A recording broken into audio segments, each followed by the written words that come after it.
how close they are. You know, we don't want to be slowing down, putting our brake on if there's someone literally right up behind us there, do we? Because then we'd have a bit of a dent in the back. And I'd have a bit of explaining to do to the insurance company. Okay, what's the danger here? Cyclists. Good. Excellent. Especially as those kids there, you know, so they could easily just fall off or rolled out or something there. Whenever we come up this road here, up a Stone Street, it's always a good idea to have a good look up the road. Because there we go, because I think it's not that, but because usually there's parked cars up here.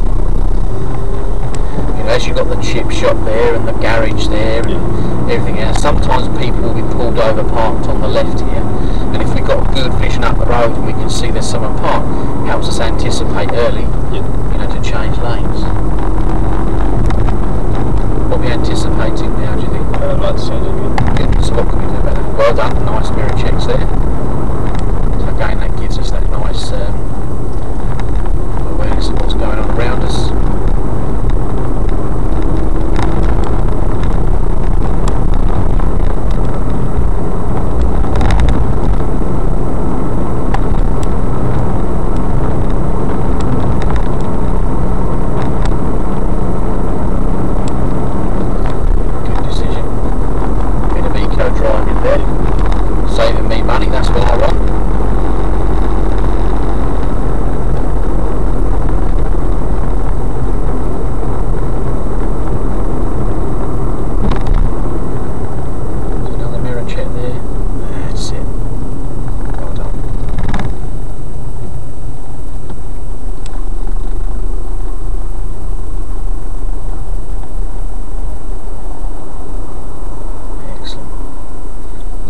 On the close side there, what should the gap be? Tyres and tarmac. That's it.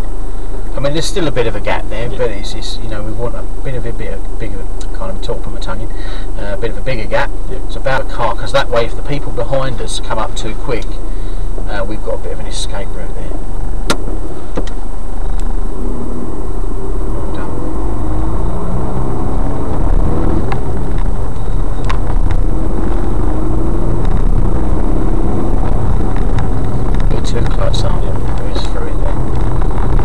Sometimes you get on that edge and think, oh, I've got to stop. But we was a bit close to it, and if we'd have slammed the brakes on then, you'd have been practically doing an emergency stop, wouldn't you? So that would have been a bit of a not a good idea. But that does lead on to the question as to why should we approach lights a little bit slower or at a steady speed. That's it, we change suddenly, and we've got the time, we can stop. So as we're coming to a set of lights now, what should we do? Reverse. Okay, it looks like there's a bit of an accident ahead or something, so slow things down a bit here. Alright, because you can see the cars on the right are coming into our lane, aren't they? So there is room if we just go through slowly. Good, nice observations there. Let's position a bit more to the left. That's it, mate. Well done, nice shoulder blind spot check there. Oh dear, look at that. No damage to the caravan though. Well, I think I'll let that out. You know, car's all wrecked, but the caravan's alright. Someone jumped the lights. And this is why I always say to people, you know, don't assume just because the lights are green that it's okay. You know, people do silly things at times. As you've seen some of the videos I've already put on YouTube, you know. Always remember other people are out to kill you, whether deliberately or accidentally. Well, we'll remember not to come back down this way anyway. Okay.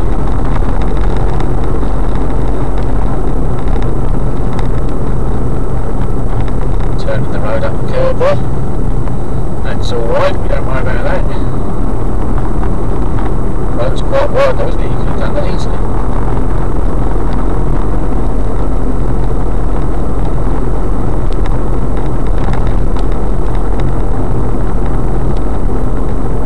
What are we looking out for at the pedestrian crossing now? Next as possible. That's it. I'm going to take the next road on the left.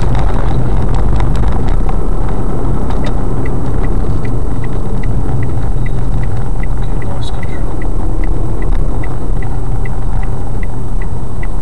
Look into that road there, that's it. The cars parked there. What could happen with these cars? Without any time. Good. Open doors. Well done. That's it. Excellent. It's a nice gap that we left there as we passed them.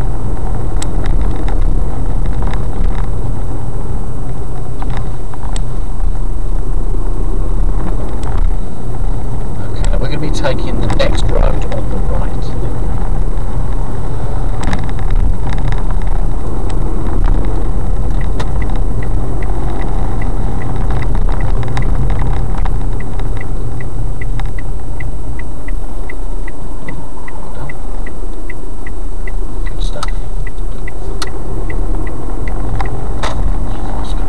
Amazing how people stay back now I've got a camera in the car.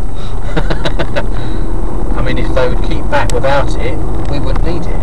But unfortunately, people are idiots and like to get right up close to us. You'd think they'd say, well, that's a learner. I'll keep back, he might do something, I'm not, you know.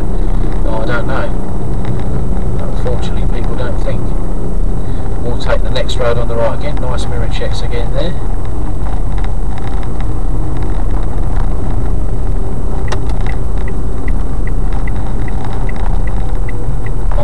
Do you think we needed the signal? Probably not.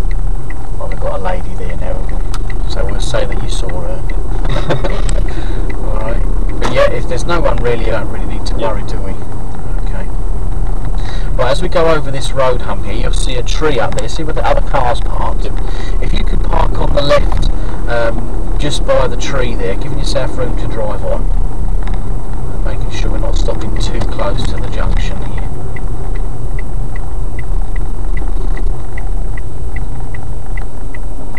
Beautiful. Rightio, okay, if you want to switch her all off there for us. Okay, nice little journey. How do you feel that went from home to here? Yeah, but okay. Good, wasn't it? Went through town centre there. Yeah. Eventually got out across that sea of cars there. Yeah, nice little drive. Nice little drive. Okay then, so we're going to have a look at, like I say now, roundabouts. So let's have a look where they are. In my book here, 29. Okay, so the objective for this lesson then is to have a look at roundabouts. We should be able to identify one. We should understand how we need to use the MSPSL routine to deal with it effectively. Understand who gets the right of way, why it's important to maintain good lane discipline, and just how to keep us and everybody else safe while we're doing it. Now usually this lesson we do over about 2 or 3 lessons, because on the first hour we kind of just get used to dealing with the layout of the roundabout, how we approach it, how we deal with it, and then in the later lessons, once we've got that, we'll have a look more at the bigger roundabouts, you know, where there's more traffic to deal with it. Okay, so we'll look at the smaller ones a bit today, unless you're really good at it, and then we'll go and have a look at the big ones. Okay then, so there's a roundabout here. Look out for this sign, that's the triangle one there, because that warns you there is a roundabout coming up ahead. If it's a fairly big roundabout, you might get a road sign at the side like that. Why would it be important to have a good look at that, do you think? Just to know where each one goes, and just make sure you're aware. Good. It also gives you an idea of the layout of the roundabout, so you know, right, okay, that's over there, that exit's there, that's where I might need to be. Now when we come up to roundabouts, always try and think of it as a clock face. So put a clock face laying down onto the roundabout. We always want to make sure that 12 o'clock is directly ahead of us. So if you're coming up in this lane, 12 o'clock will be there. If you're coming up in this one, it'll be there. So on and so forth. And the way we do that is we ask ourselves, the exit that we're going to take, is it at or before 12 o'clock? If it's at 12 or before, you're always going to be approaching in the left lane if there's more than one lane. If the exit you're taking is beyond 12 o'clock, after 12, then we'll always be in the right hand lane as we're approaching. That helps us decide which lane position we need to be in. Okay. Who has the right of way at a roundabout? The one, people coming from the right. That's it. So it'd be anyone on our immediate right here, and also those that might be just a bit further round, because they're going to be round pretty quick, aren't they? Okay, so I want you to think of roundabouts as something similar to T-junctions or crossroads. It's the same kind of system, but it's it's a little bit different, but it's the same kind of routine that we're going to use. So let's look at the blue car here, or purple, whatever it is, and we're going to use our MSPSL routine to make the left. What would be the very first thing we would do, do you think? Position. Mirrors. Mirrors, that's it, well done. So we'll check your middle and left door mirror, because we're doing something on the left there. The next thing would be the S. Speed. The other S? Signal. Signal, that's the one, mate. Yeah. So we put the signal on to the left, that tells people we're going round. Then you think about the P, which is your position. Yeah. So in this case, as there is 2 lanes and the exit is before 12 o'clock, it's going to be the left lane. If there was just 1 lane there, then you'd have to think about just being a little bit closer to the left, wouldn't you? Okay, and then will be the S, which is the speed. Yeah. Now with the speed, we want to try and approach a roundabout in 2nd gear. Any particular reason you can think that might be why we might do that? No, not really. Okay, well 2nd gear is going to be a little bit slower for us, so it'll give us the opportunity to have more of a look, which is what's important, but it's also quick enough that we can keep going if it's clear, and slow enough that we can stop in time, so it's a kind of happy medium there. Yeah. The important thing is being able to have a good look at what's going on to assess the situation.